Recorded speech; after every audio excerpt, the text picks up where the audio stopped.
20 years ago, a reality TV series about a struggling promotion aired on Spike TV that, for better or worse, would go on to change the landscape of sports and pop culture. This is a retrospective of that series, its key players, and its lasting legacy. This is TUFtwenty. TUFtwenty is brought to you by The Contrarians, a movie podcast where we are right and you're wrong. Be sure to subscribe to The Contrarians on your favorite podcatcher for access to this entire series, as well as Julio and Alex's most recent film follies. Our main website, wearethecontrarians.com, houses all of our past episodes as well. You can find The Contrarians across social media under the handle @ContrarianPrime. It's not just us, though. As for this 14-part journey of nostalgia and shame, we've got a championship corner. I'm Joe Holbert, and for years I've discussed fake fighting on the internet. Now, however, I'm trying my hand at the real thing. Usually, you can find me at the Late Night Grim, but for this particular adventure, I'll be sitting under the Team Couture learning tree, providing insight to my fellow men of honor. It's niche micro-celebrity Steve. You may know me from Twitter, the Songs with Friends podcast, or various scuffles in the world of professional wrestling. By the end of this journey, you are no doubt going to feel this, because this is the ultimate. Now that the cage door is locked, let's get down to business. Time to talk asparagus. All right, fellas, we are here yet again. Chris Leben has lost another fight. I believe this time he's gone for good, Julio. He's out the house. He has a hard time with it, but we'll get to that momentarily as we are here for episode number 11 of the first season of The Ultimate Fighter, airing on March 28th of 2005. Again, sadly, we're left without the quippy episode titles, as this episode title is just Middleweight Semifinal number 2. We begin the show with a recap of where we left off, and that was Kenny Florian elbowing the shit out of Chris Leben, cutting him wide above his eye. Fight got called off due to the cut, and in the most predictable, incredible fashion during said recap, it's Koscheck and Bobby Southworth talking about how great Kenny Florian is because now Chris Leben is out of the house yet again. We've had a long journey here with Leben, Julio. When we start this episode off, he's having a bit of a breakdown in the parking lot. Any sympathy, or are you telling this guy to take his bus ticket home? My first impression was it's the ending of There's Something About Mary. You know, when Ben Stiller is just walking down the street bawling, like the snot is running down his face. I didn't feel bad then. I felt bad after, when he composed himself and went and hugged Kenny, and just, he didn't put the blame on anybody. The closest he came to being petty was him saying, unlike with the Koscheck fight, this time it was a fair defeat. I guess, you know, maybe he did turn a new leaf, or at least temporarily he did. The entire time I was waiting for him to take the mask off and reveal that he was still the old Leben, but it looked like he did change a little bit in this second half of the season. I didn't feel bad. I earned a little bit of respect maybe for the way that he took the loss. Yeah, he definitely takes this one with a bit more dignity. Steve, we had a bit of a jump scare because we forgot about the knuckle. And they pull his tape off, and he's still got that massive fucking hole in his hand. Well, I noticed it when they were watching the pay-per-view and passing the party line telephone back and forth to each other. I took a note at that time. My God, that knuckle's still fucked.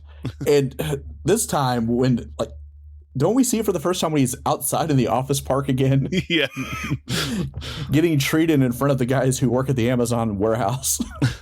Yeah, they take the wrapping off, and he sells like, and then it shows his hand, and yeah, the knuckle's just hanging on. Gone. It is gone, much like Chris Leben. You could probably look through. I mean, he looks like he's been crucified. It's horrible. Well, Joe, is this a top 5 Randy Couture coaching moment where he puts on his daddy voice and tells Leben that he needs to calm down? And Well, if he was a mere mortal, it would easily be top 5, but there's so many contenders. It's definitely up there. The temperament, the demeanor, the tone. Very, very inspiring stuff. I mean, I started shadow boxing. I was looking up, the location of the gym, and I was ready to go. But yeah, that I think makes for an incredible kind of it accompanies nicely with Koscheck describing Kenny as a hero. And this legitimately may be the most dramatic fight recap yet, which covers some serious ground, fellas. We've seen a lot, but this one is like, it's about like it was like an actual war. It's incredible. And there's a part where they take a picture of them afterwards together, Kenny and Leben. I was like, God damn, where's that picture at?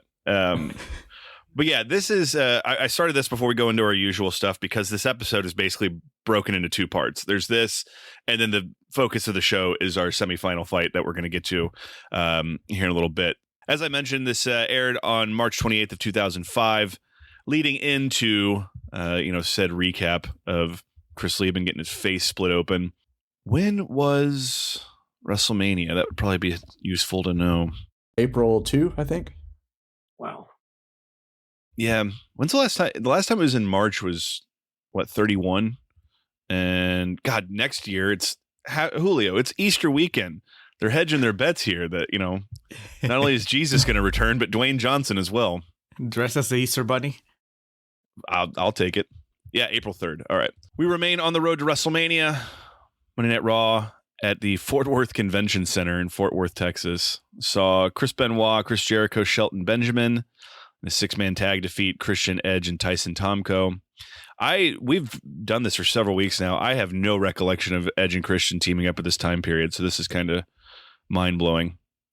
Tajiri and William Regal defeated La Resistance, Maven, and Simon Dean in a triple threat tag match to retain the World Tag Team Championships. A very wrestling light show here. That first match went 12:01. Our triple threat tag went 4:05.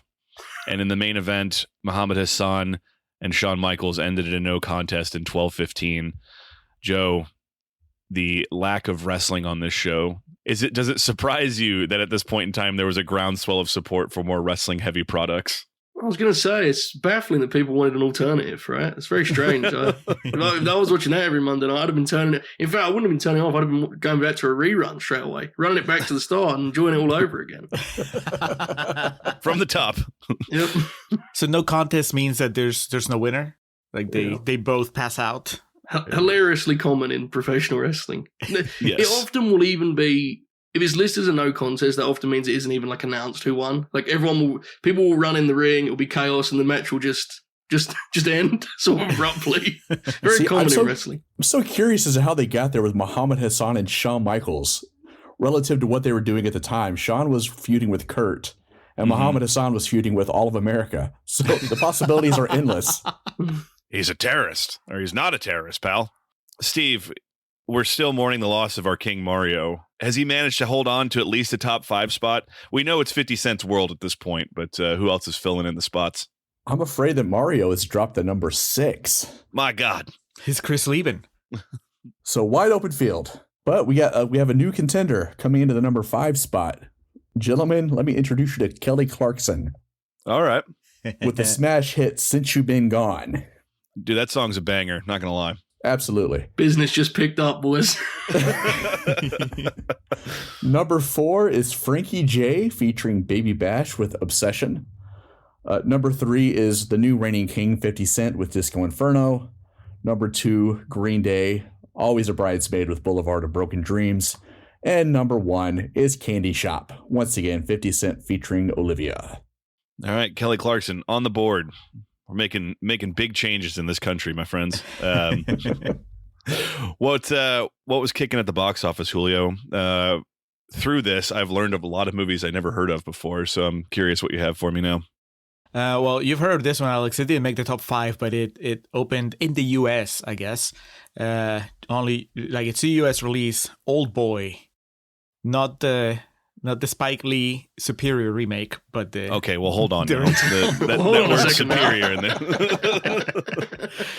there. And also Beauty Shop, the Queen Latifah spin-off of Barbershop. I don't think that they're in the same universe, but they're like the same creative team, I think. Alicia Silverstone is in that movie. I remember I screened it. God bless. But that one didn't make it a top 5 either. Our top 5 is The Pacifier, Vin Diesel. Dropped to number 5 with 12 million. The Ring 2 went from number 1 to number 4 with 18 million.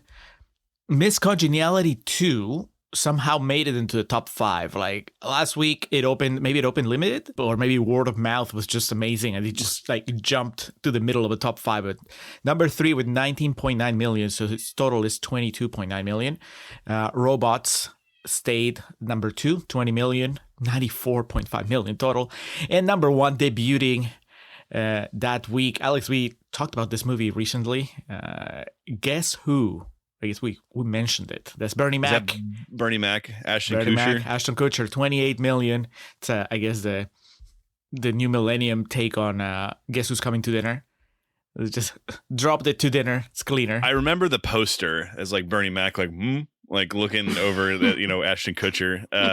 Is it Zoe Saldana? Is she the female in it? I think so. Yeah. Yeah. It's a universal question. What do you do when your daughter starts dating Kelso from That 70s Show? Mila Kunis's parents had to answer that numerous times. One of which when she was like 15. But I digress. We covered our recap, and as I mentioned here, these last two episodes are oddly structured in that there's not much content to do with, not much to work with, I should say. No more challenges. There's no challenges. We're down to it's nut cutting time. It's time to pedal to the metal. I don't know what fucking expression to use there, but it's it's nut cutting time. It's go time, as they would say. And so our opening 5, 6, 7 minutes here, we recap Leben and Florian, and then we shift gears. This episode is focused on the Diego Sanchez versus Josh Koscheck fight. And at risk of spoiling, something that comes down the line, Julio, Joe, this is becomes a bit of a famous rivalry, almost infamous, I would say, in UFC lore. So I kind of had a fun time with this episode being pretty much dedicated to these two guys because the fight turns out to be a good fight. Yeah, I agree. This would be a different rewatch for us if, there was no sort of contextual historic gravity to these two figures in MMA, right? Like if this was just it for them, the Ultimate Fighter, then it would probably be a bit more of a rough watch. Speaking of such, it'll be interesting what Julio thought of this episode, which is very, low on, honestly, fun, really. But the fight is good, as you say. We'll get to that. But there's a couple interesting moments here. As a fight fan, it popped me that they had the part where both guys were like hinting they were going to strike in this fight, like privately telling their allies in the house. Diego is talking about Diego's approach is the obvious one, right? Because he knows Koscheck is a pure wrestler. I have to say, though, as someone aware of where Koscheck's career would trend, Josh Koscheck, very sort of, it was almost like foreshadowing his entire career, hearing him talk about, I'm more than a wrestler, I'm telling you I can strike. And that would take many shapes over the next 10, 11 years. But, man, it felt like a sign of things to come in a lot of ways. But, this is very, fight-centric. Even more so, Leben and Florian's fight build was fight-centric, but it was more about, they're friends now, right? This is just literally, these two guys are good fighters. Here's the road to their fight, basically. It was interesting. There's a couple of sub-stories here in this episode. And Steve, one of them is Bobby Southworth still hates Sam Hoger. We just get a clip of him talking about he hopes that Forrest is out so he can get in and fight Hoger. And to my knowledge, it's the first time we've heard this, but he refers to himself as B South. And I was very upset that we haven't been calling him B South this entire time. He could have been selling shirts this whole time, brothers, and he chose to wait till his damn near swan song to introduce this alternate take on Bobby Southworth. Before we move on fully from Leben, I do want to say that he had a fantastic quote where he looked Florian in the face and said, "It was a pleasure exchanging blood with you." He also didn't he also say, in my book, I owe him a beer? And I was thinking, it's probably time to switch books, Chris. At this point, you've read that one front to back. Let's get ourselves a new read, brother. And I also want to point out that Kenny is the Team Couture representative in the finals, despite having joined Team Couture approximately 7 hours ago. In that same shot, I think, when Leben is saying goodbye to, he walks into the dressing room or whatever and says goodbye to Kenny, I could swear, I would have to rewind and rewatch it, but maybe you guys caught it. Bobby Southworth is behind the door in the same shot. It's almost like he's hiding. He doesn't want to face Leben as he's leaving. That is true. We get that talking head of Couture talking about how much Leben's matured, and then it cuts to him talking about drinking again. It's a wonderful dichotomy of man. we're getting ready. We're already at the weigh-ins at this point. And, I've made that bit up to pop myself about Mark Ratner looking more and more annoyed, and he's gone. So I laughed out loud when they have like his proxy here to do the weigh-in. 185 is what these guys are fighting at, middleweight. And so now what we're doing, boys, is we're educating the public as to what's going to come for the finale. So in this episode, it starts the process. Dana White pulls into the fucking Hard Rock Casino in what appears to be a Plymouth Horizon that he's painted white. I was like, what the fuck is it? Because, Dana now is rolling around town in Escalades and shit. So it looked like it was his like brother's car that he gave him when he was 16. And I don't believe the Hard Rock's there anymore. I know it was in 2007 or 8, excuse me. When I turned 21, I took a trip to Las Vegas with my dad and my friend Sam, and we spent a good amount of time there. And they show it on this episode, and I remember seeing it there. They have Kid Rock's suit from, I think, the Ball with the Ball music video, and I was like, all right, let's go. This was 20 years ago before, he was the defense secretary of the United States of America. Sure thing, pal. Sure thing. So did you guys think that this was just padding shot after the fact when they realized that they didn't have enough to for a full episode? It felt that way, but it's like, this is also, some of this is important in the sense that this is their first time promoting the finale, as Alex alluded to. Like, you feel like this would have been in the show much earlier, that part of it. Now, the Dana part of it, him walking around finding a venue that was excessive. We didn't need that. But yeah, this was strange how late that came together, popped me. Joe, we get another great Dana quote to put on the tabs of, the UFC weigh-ins break all the Nevada records, is what he says here. He doesn't specify which records. And at this point, that can't even approximate truth. No, that's an insane lie. Insane lie. He also, one thing that was interesting that I think is since Dana was a big Dynamite guy back then. He says it 4 times in this scene. Everything is Dynamite. That was interesting. I wonder if that was just the case in 2005. Was it a decade-long thing? These are the questions I left this with, really. That's true, because they do say they're going to put the gloves and shorts on display. And he's like, that'd be dynamite. Yeah. It's Dynamite. And he walks in the gym and goes, loser. Oh, that's Dynamite. That's Dynamite. He sounded like Meltzer. Julio, the weigh-ins are exactly what you think they are, and they're generally open to the public. I've been to a few. They can be fun if, there's a bit of drama to it. I went to one just to see Mirko Cro Cop in the flesh, who was this legendary kickboxer. And was it record breaking? It broke all the records, all the Nevada records. Joe, Steve, y'all might know the only weigh-in to ever charge for admission was Pacquiao Mayweather, right? I would imagine, yeah. It's because it must be said. I mean, some of these weigh-ins do get outrageous, right? Like when Ricky Hatton headed to the States, those weigh-ins were events in themselves. Yeah, the reason they're usually cool is because they are free, and so a lot of people that go to the fights but aren't, they're going to be a part of the atmosphere rather than the actual fight itself. That's the event they'll go to, right, is the weigh-in. So you'll see some great atmospheres. By the way, quickly, while we're talking about the weigh-ins and such, you mentioned the weigh-in for this fight. How did Josh Koscheck fight at 170, dude? He gets on the scale at 85, and he's shredded, whereas everyone else who would cut afterwards, you can see the weight, right? You can see how they would get down lower weights. That blew my mind. He shredded at 85. My God.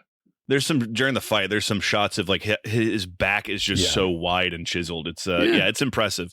But that wrestler mindset, man. Mm-hmm. Did they, Alex, did they charge at the weigh-in for Freddy versus Jason? Or is that free to the public? I believe that was free to the public, and wow. Nothing exemplifies it used to be better than the Freddy versus Jason weigh-in. You're familiar with this, right, Joe? Yes, I am. Yes, indeed. They had fucking Michael Buffer up there introducing the two of them. He's the Springwood slasher. God damn, dude, it used to be better. But I forget who played Jason in that, but they have in full regalia just up there with that 40 pounds of suit on. Classic stuff. Dana is kind of selling the Hard Rock as this place you got to see if you're ever in Las Vegas. It was very much a Las Vegas Tourism Bureau kind of situation. Yeah. It reminded me of the flight in Forgetting Sarah Marshall, where Sarah Marshall's telling you all about where you're going. I liked when Dana, we're supposed to believe that he also like organizes the events in a sort of structural fashion. Like he goes, we've got the stage up there, and it's like, yeah, man. Like I think he's probably aware that's where the stage is at, and that's what you're going to use. But I appreciate you explaining to him. It's his building, but that's cool. It's nice here, Dana. And he's like, we're the people up there. We use the seats down here. It's like, yeah, man. I'm sure. It is like we're going to be able to use the gym. This is going to be wonderful. They show him the gym, and he's like, the fighters can train in here. It's like, yeah, that's what a gym's for, Dana. It's like the whole scene is him being taken to a place and then explaining to the gentleman what the place is, even though he's the guest. It's fascinating. It's very much a Tim Heidecker bit. So back at the house, we're packing up, getting ready for the fight. I skipped past it earlier, but Diego has a very on-brand Diegoism when he's talking with Kenny Florian, and he goes, he has countless hours of wrestling, but I have countless hours of fighting. And then that's where like the synth should have hit, like bom. Is this when they're on their beds? They're just lying down, dude. And they're catching Florian at this awful angle where it looks like his face is melting. It's a really weird shot. It's very like childlike. There's an innocence to this whole conversation because of the way it's shot, like really close-ups, like extreme close-ups, and they're both like from the top, and they're both lying down. So it's just weird. Their lips seem like swollen as they're speaking. It's very Face Off-esque. Like there's some scenes in Face Off that go back and forth with Nicolas Cage and John Travolta, where it's just their face. You could buy that, Diego and Florian swapping faces, but now Florian's crazy. That scene was very Brennan and Doback in Step Brothers. As soon as you fall asleep, I'm going to punch you square in the face. But that's a choice because they could just show you wider shots. But I think there was somebody that had some intention behind the camera. We're and they're getting into the artistic era of the Ultimate Fighter. Yeah, we're gonna capture the innocence, the naivete of Diego's way of thinking, and that's what we're going with the close-ups. And it's just this very innocent conversation between two friends. There's no neither is playing the other. They're just really expressing how they really feel, right? Like here, I mean, the house kind of takes sides, not as clearly as with the Leben Florian fight, but like you would say Kenny is on Diego's side, right? Yeah. Mm-hmm. Yeah. But it's a lot more kind of casual, and just each guy has their friend that they explain to why they're going to win the fight privately, and they're whispering to each other about striking and such. It's much more kind of casual than what we're used to in the house. There's a very, very bizarre moment when Diego's packing his bag to leave for the gym, in which he's packing his bag and then he jolts as though he saw like a spider or a snake in his bag. It's very strange. And then he just goes back to doing what he's doing. And you think that's over, but the shot stays on him falling and leaving the house. And there's all these dead plants in the hallway. It's all hope has left the Ultimate Fighter house, man. It was Stephan Bonner's supplements were in the back. You found them.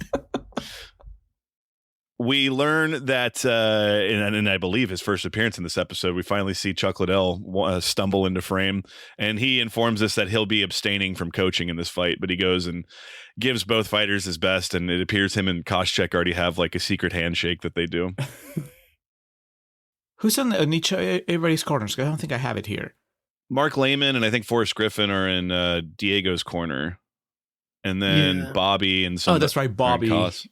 It's the striking coach, right? Who's I always forget that fella's name. Same. But now Koscheck this is right before the fight, so he's not cutting weight anymore. He is training in the weight cutting suit. He's wearing that plastic suit. Just getting a good sweat going, brother. He's an Get animal, out there. man. I mean, yeah. we had our opinions on Josh Koscheck. I certainly had mine. I bought a ticket around 8 years ago to hopefully see him get knocked out. He didn't make it, unfortunately. I did, but he didn't. And a lot's changed in my life, and I just watched most of this being like, this dude's an animal. Like, I mean, he's had like 3 fights, and he's like geared up to fight Diego Sanchez. It's tremendous. Yeah, he's in the rubber suit, and then they cut to Forrest in the corner wearing the smallest shorts you ever saw and his legs crossed. Just watching intently. Diego's dressing room, for some reason, has a tanning bed in it. There's this weird like table that's just emitting this blue glow. It's one of those things they don't explain at all. So I was just like, what the fuck's going on? But yeah, I mean, we're getting to the fight here, and Julio, we've talked about it at length. rewatching this and knowing what Josh Koscheck became, he's a beast here. But like, my God, he just is the proverbial lump of clay. Because he went on to be a world title challenger, and it's sadly him and Leben never got locked in the cage again. But he's one of the success stories of this show. I expected. Going into the fight, I expected him to win only because every time that I've logged onto the ESPN app to watch the show, I have to scroll past all the other seasons to get to this one. And there's one that has him as one of the coaches. Yes. So it's like, oh, okay. So Koscheck eventually makes it to where he's coaching a team, and I'm like, they don't let anybody just do that. I saw that Ronda Rousey has one. So, well, this is the ultimate fighter. Yeah. You'll be thrilled to know that he delivers exactly as you'd imagine in the coaching role and puts in an infamous performance as part of that program. Yeah. I love it. His big sticking point that season is the guy he's coaching against, George St. Pierre. One of his teammates is this he's a male nurse, and that's like Koscheck. He can't get over it. He just, every time he looks at him, he's like, bro, you're a male nurse. What are you going to do? And he just talks mad shit to this guy. And like, the hair and everything. It's very much as you'd expect. That's so different from the coaching approach and the whole interactions that Chuck and Couture have with their people here, where they can, it almost feels like they if they can avoid interacting with their team, they do. That's the thing. This show would eventually, the whole purpose of this show would quickly become to sell the fight between the coaches. Like, and the coaches, there are incidents where the coaches are like, almost at the verge of a brawl. And at one time there was the don't get too close to me situation, Alex. I'm sure you remember. But go now, go now. Like, if you said to most MMA fans, all my fighting memories, I think 90% of the answers will be based on the coaches, like talking trash, getting each other's faces. And I just had forgotten. I knew they wasn't, rivals like that, Randy and Chuck, and it was always friendly, but they don't interact in that way at all. It's like absent from the season. It's fascinating. Yeah, by the time the third season comes around, Julio, that's when they basically pull the lever of like, all right, from now on, the coaches are going to hate each other, and it was Ken Shamrock and Tito Ortiz, and like, that season sucks, but like most of it you'll remember is just them getting in each other's faces and Ken calling Tito a monkey. What do you monkey? It's a bit much. But here, and again, we're towards the end, so we can start talking down the road. Chuck and Randy fight after this, and then they even have a third fight. Yeah. And so like they've got to be one of the more famous trilogies in combat sports where there was like no real animosity. It was just like competitive nature, because Randy was usually a passive dude, but he would get heated with some guys, but him and Chuck obviously was famous for some of his grudge matches. And but these two here, just, hey, how you doing? Yeah, that's where describing Randy as passive is an understatement. Right, and that was Randy's, like, Randy will be an interesting conversation sincerely at the end of this whole process, because if you've been a long time MMA fan, you've seen like a real shift in how Randy Couture is remembered and thought of, which has been weird for me personally.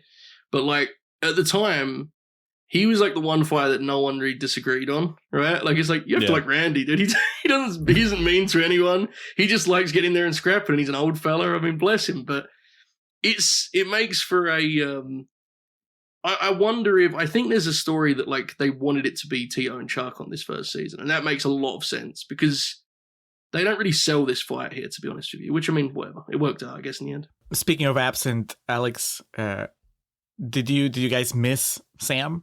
Because he's the one character, so to speak, that's absent in this episode. Like, they mention him, Bobby has his grudge, but he doesn't show up after being prominently featured as the villain the last couple of episodes. He was our main character for a stretch there, and now he's just he's gone the way of the Macarena. Bobby Sam only signed for like 6 episodes. He was completely absent during the middleweight drama. And now that he's done his bit, he's going to go away for another week or two. I can't remember if it's this one, but there is at one point a shot of him like shadow boxing at the complete opposite gym, end of the gym from where everyone else is, that the camera has to like zoom all the way in on him. And, just Sam working out there. I believe prior to this fight, Chuck came in from his 5-beer lunch, and I think Dana was with him, because Dana sounds drunk when he's introducing this fight. He's just like, this is the middleweight semifinal. This is the last fight. and then he like leaves, and then it's very strange. This is a good fight. This is not, Alex Schonauer, Forrest Griffin bar brawl, but this is a really entertaining fight. That's and again, I use the word infamous, which Joe, you can attest, makes their rematch in the UFC way funnier in retrospect. Yeah, we definitely need to have a conversation about that another time, because that's a bizarre kind of the crowd's reaction to that fight always will stick with me. Diego gets a pretty close guillotine here in the first round. They're very well matched. But there's some portion that, Steve, you would have thought both these guys were on Team Couture with some of the dirty boxing we get in this one. Yes. A lot of close fighting, a lot of clinching. I think what kind of swayed the judges was that there were times, especially near the end of each round, where Diego looked like he just about had him, and he had 10 more seconds. And as evenly split as it was, something that simple, especially back then when judging was not as, I don't want to say sophisticated, but I think the judges are more educated now. It's something that could have very easily swayed the decision back then, for sure. Now you can leave it to the judges. Back then, you couldn't leave it to the judges. So true. Absolutely. Julio, this is an interesting one. We've gone through your feelings and emotions on some of these fights that we've watched. This is a full 3-rounder. It goes the distance. I find this entertaining, and I think this is a good fight. Was there enough for you, someone who doesn't pick up MMA as a hobby? Did this keep your attention the whole time? Yes, partly because I was invested on the outcome. I like both. I found both fighters entertaining. This is how I judge it. Are they entertaining to watch? So who do I want to stay on the show? So in that sense, as entertaining as I find Diego, Koscheck is the one that makes me laugh the most. So I was rooting for Koscheck to move on and, keep making me laugh. But at the same time, I was like, if Diego wins, he's kind of a beast. And that's what I've appreciated about, him being in the house. And so I'm like, I can live with that. But I was interested in the outcome. So that part was what kept me interested. I was having trouble figure out the strategy on the Koscheck side. Like, he talked about how he was going to do less wrestling and more just, I guess, boxing, just more punching. I guess he changes strategy halfway through. Is that what happens, right? Like he kind of realizes it's not working out for him. So then he goes for the grapples, probably starting on the second round. Was that a smart move? Do you guys think? Or it's tough. Koscheck, you can see he's athleticism when he strikes and how explosive he is, but there's so little technique behind it at this point because he's just brand new. So he starts trying to kind of grind the fight out with takedowns. I think the result is a close fight, but I also think it's a fight where he gets exhausted as a result of that because Diego makes him earn every inch on the ground, right? Like, he's just exhausted by then. There's a takedown late in the first round that's feels like it could be important from a scoring point of view. And I think that's what St. Koscheck probably wanted to do was time his takedowns late enough in the round that he could steal rounds potentially and wouldn't have to worry about submissions. But they're very evenly matched in that way, and it becomes very scrappy. There's very few moments in the fight where it's clear which way the momentum's shifting until the very end, right? Then it becomes more apparent. Julio, a point in the second round specifically, Koscheck gets fucking stung with a few knees in the clinch, and you hear a lot of times with those wrestlers of if their body goes in any type of fight or flight mode, it's just go back to what you know in the takedown. And I think that's a lot of, because by the end of this fight, his fucking forehead's purple, dude. Yeah. He's eating all those knees and punches. And to Joe's point, he's just overwhelmed in the third round. Diego was famous for his gas tank. He had, through till the end of his UFC career, had some of the more insanely paced fights you will ever see. And he's a guy that, Joe, did he ever famously gas out in a fight? I don't ever remember that happening. He was, he climbed very, very high in the sport. And obviously he was skillful, but the lead attribute was his engine, and he's just energy and output. And yeah, you definitely see that here. Absolutely. We get a bit of some drama in the second round, which Koscheck was completely right here. There's a stand up and Koscheck throws a big right hand on the break that catches Diego. And at no point did the referee say, time or call a stop in the action, but Mark Lehman, who's always very loud, and even Forrest, you get a good Forrest, what the fuck, he's really put off by this. But Steve, this was completely legal. This was a fair shot by Koscheck. Absolutely. they say defend yourself at all times. That's part of the instructions. All times means all times. Unless the referee calls for a actual timeout as opposed to break, then yeah, you got to keep your head on a swivel out there. See, I wasn't sure, but then Dana White came in with the explanation. And I was like, if Dana White says so, then it is not a foul. But that would be, if they were still doing fun titles for the episodes, that should have been the title of this episode. That's a foul. Because somebody yells that. It might be Mark Lehman. I think it's Lehman who is, I mean, he's the worst one about this fight, right? Hearing him the whole time, just screaming at the top of his lungs. I will say, in the opposite corner, I know I gave him a lot of stick last time round for being a very uninteresting return. Bobby's like actually good in Koscheck's corner here, I think. And like really, I think helps him through some rough moments with his advice from the corner. But you mentioned Dana, Julio. They're so short on content here that we get like full Dana recaps after each round. But obviously he has to deliver them like he's doing them in real time, which would imply that like he's stepping away in between the rounds to sit down and tell, all right, guys, here's what's happened. Diego's up. We got... He also he predicted before the fight starts. I think that's when he's like, because he always says these are the fighters, these are their strengths, and this is how they should fight. And so he said Koscheck he's a wrestling guy, so he predicts the opposite of what Koscheck ends up doing. And then next time they cut to him, he seems surprised. But I guess you're right, Joe. Like he's doing this way after the fact, so he shouldn't be surprised. It's pretty awesome actually when you think about it, right? Like, okay, Dana, how did you feel after round one? Well. Here's what I've got. In the third round, also, we get a pretty funny moment of how infantile the sport was. Diego loses his mouthpiece and picks it up, and then they take it to his corner, and they just wish it around in a spit bucket and then hand it back to him. Now they'll at least have like a spray bottle or a squirt bottle or something. You would think that's like, Julio, that you would think that's they're fighting in a cage that has blood on it. Who fucking cares? But there have been some pretty... there was an amateur wrestler maybe 15, 20 years ago who had a contact fallout on the mat, and then he just picked it up and put it back in, got staph in his eye, went to his brain and killed him. So like Jesus. You got to take precautions. And in this case, that means just wishing it around in your spit bucket with the ice and towel in it. He doesn't get COVID, so it's okay. He does not. No, he invented COVID. Oh, Steve jokes, but like that's a statement. What we learn about Diego Sanchez as a person. If someone said he invented COVID, I'd be like, yeah, probably. There was something that happened in this fight that I hadn't seen before, and that it happens twice, where Koscheck has Diego on the floor, but then he stands up and he's just holding one of his legs, and Diego's kind of like trying to kick him. And what is that? What was the plan there? Until you see how that can go, it looks really, really strange. But there have been knockouts where up kicks have knocked a guy. So you know the kicks that Diego was throwing from his back, where he was just like kind of flapping his heels?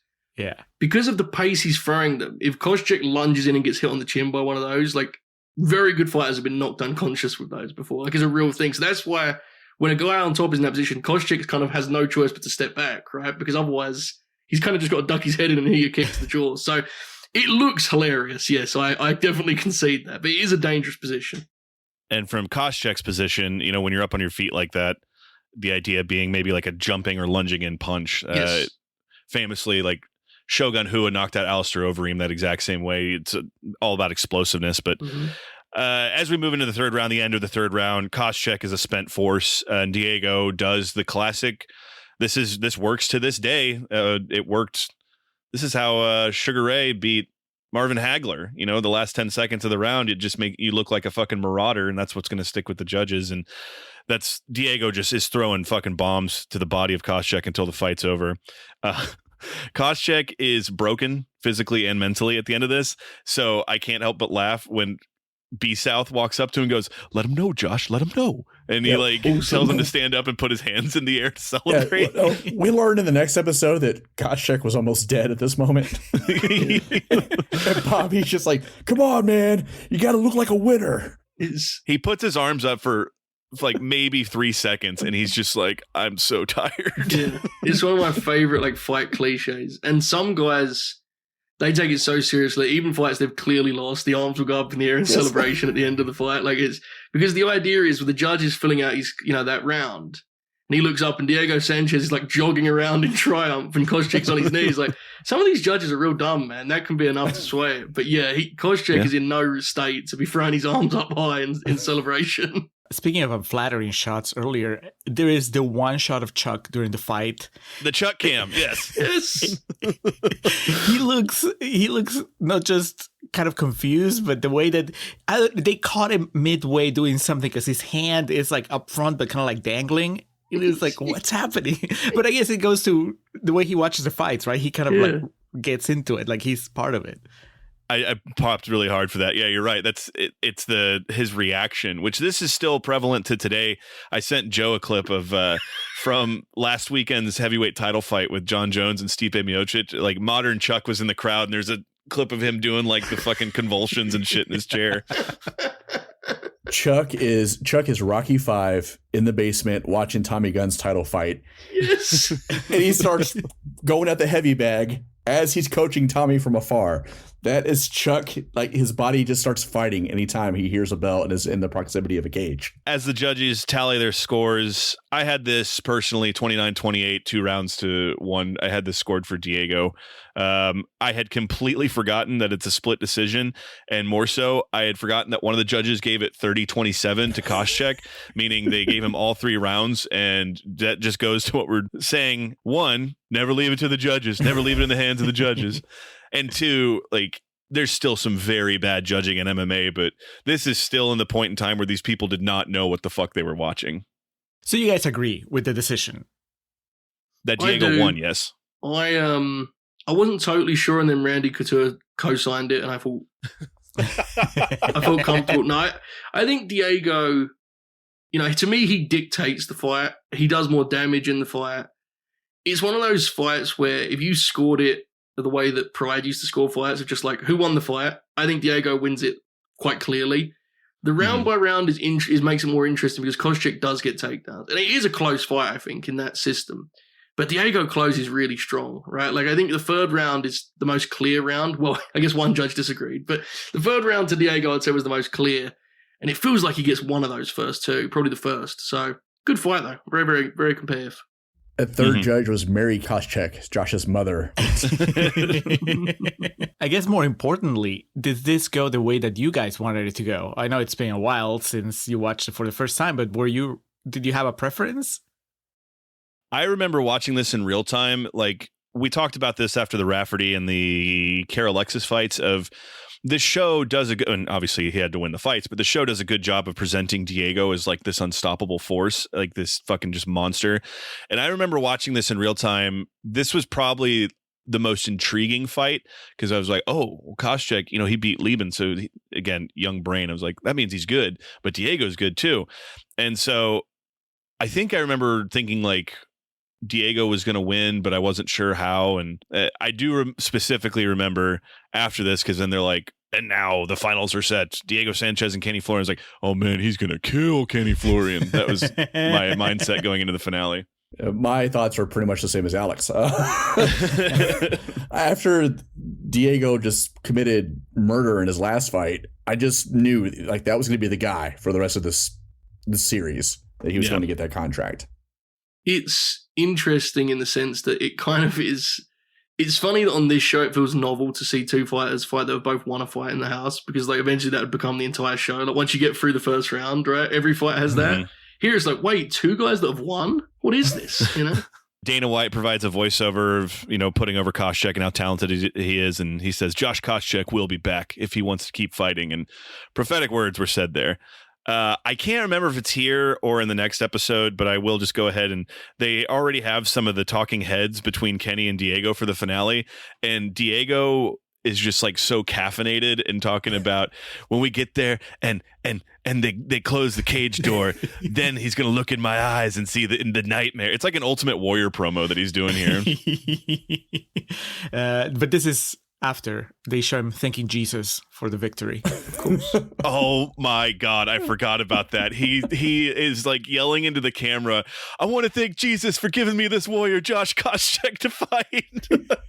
That is very common, Julio, in not just MMA, but boxing in general, that these guys that will take someone literally to the edge of death, and then afterwards, I want to thank my Savior, Jesus Christ. And, hey, man, I got no bias against any kind of religion, but if Jesus is hanging out there, I don't think he is like caring about you kicking a dude in the head or some shit, man. It's definitely not what you think of a fighter would say. Exactly after what you just said, it's been like this brutal, so violent exchange with another human being, and they're like, "Thank you, Jesus." There was a fighter named Vitor Belfort, Julio, who was like he batted 500 in his career, but his wins, he's one of the more like famously violent fighters ever. And he would wear like trunks that said Jesus on him. And when he would he would knock a guy out cold. There was one fight. We already brought it up in this series. He fought this guy named Marvin Eastman, and like it looked like he murdered him. Like he split his forehead open, and then he stands up over this guy's body and he goes, "Jesus!" Like he's just that's who gave him all the power and the strength to kill. Doyle rules. He gave him the power to kill the Beastman Eastman. Listen to that whole conversation, just waiting for Alex to pull the Vitor Belfort lever, because he's the only fighter I can like. There's many fighters who fit the description, but he's the first one that comes to mind, like without doubt. Yeah, because it was immediate. Like I was at the fight where he knocked out Rich Franklin, brutal knockout. Then he just stands up, Jesus. All right. In a way, it makes him seem psychotic, but whatever the case, boys, we got one more left. And it may be the most anticipated one of the season because it's time. It's time. The cage door is going to lock behind Sam Hoger. Thank you for listening to this episode of TUFtwenty.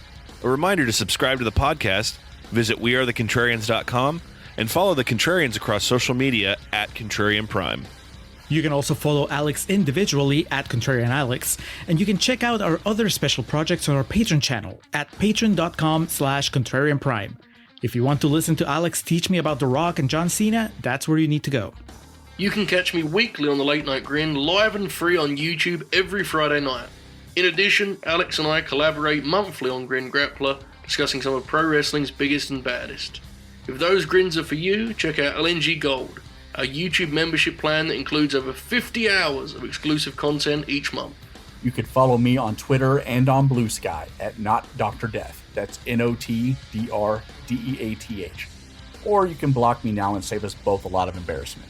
Until next time, be sure to make your coaches proud and don't call anyone a fatherless bastard.